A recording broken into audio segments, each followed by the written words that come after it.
insanların kaynaşması lazım. Ramazan ayı çok güzel bir aydır. Bereket ayıdır. Bolluk ayıdır. O yüzden bütün herkes birlikte bu iftara icabet etseler, mesela katılsalar çok güzel olur. Her mahallede olsa daha iyi olur.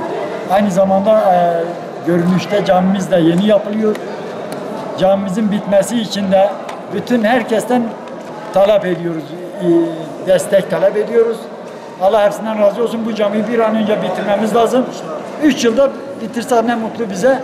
Allah hepsinden razı olsun. Zaten milletin sayesinde bu cami böyle ayakta kaldı. Yoksa bürokrasiyle bir şey yapamadık. Onlar habire dış devletlere, büyük camilere şey diyor ama burada en büyük mahalle vardı Bingöl'de. 11.000 küsür seçmeni var. Camimize yıkım kararı verdiler. Bir destek vermediler, destek. Ama ben yine de hepsini canı gönülden tebrik ediyorum. Vermesinler, bu millet olduğu müddetçe hiç bu cami de yerde kalmaz, biter. Allah hepsinden razı olsun.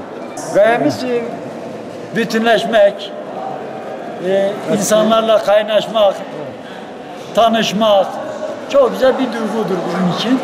Bekliyoruz, herkesi bekliyoruz. Oruç tutan ve tutmayan da gelsin. Oruç. Görsün ki, iftarları görsün de ona göre şeysin. Allah hepinizden razı olsun. Katılım oluyor tabii. Tabii. Katılım oluyor. Genç, yaşlı. Tabii, genç, yaşlı hepsi gel. Bütün İslam aleminin bayramını kutluyorum. Nice bayramların gelmesini de bekliyorum. Vallahi ölmesek. Bayramlar güzel bir şeydir. Kaynaşmak güzel bir şeydir. Bütün Müslümanları ben bu yüzden şey etmek istiyorum. Müslümanlar birbirine sahip çıkmıyorlar. Bütün ecnebi, kafir hepsi birbirine sahip çıkıyor. Bizim Müslümanlar birbirine sahip çıkmıyor. Yazıklar olsun. Yarın Allah'ın katında hesap vardır. Ona göre kimse dünya malının peşine düşmesin. Allah rızası için Müslümanı sevsin. Ben bunu söylüyorum. Fitneye, fesata da fırsat vermesin.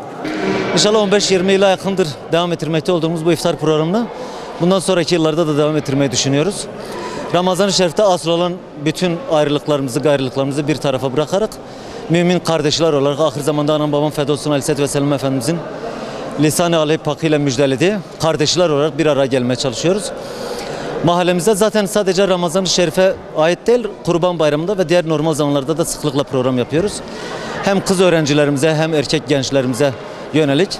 Yıllardır ücretini bile kimin karşılığını doğru dürüst bilmiyoruz. Herkes havuz yapmışız. Herkes kendi cebinden gönlüne getirip katıyor, birlikte yapıyoruz. Bu vesileyle bu yıl yeni bir iş başlattık. Dedik ki betonlaşmanın da başlamış olduğu Kültür Mahallesi'nde çocuklarımız da gelsin. Çocuklarımız birbirini tanısın. Çocuklar bizi tanısın en azından. Çünkü hem biz kendi çocuklarımızı tanımıyoruz. Arkadaşlarımızın çocuklarını tanımıyoruz. Arkadaşlarımızın çocukları bizi tanımıyor. Tanımayınca doğal olarak utanmıyorlar. Yani her türlü çirkin fiili de işleyebiliyorlar. Belki bugün biraz çocuklar da gelse bundan sonra daha ciddi katılımla birlikte çocuklarla birlikte bu programı yapıp belki daha sosyal alanda genişletmeye çalışıyoruz. Bu vesileyle tekrar hoş geldiniz.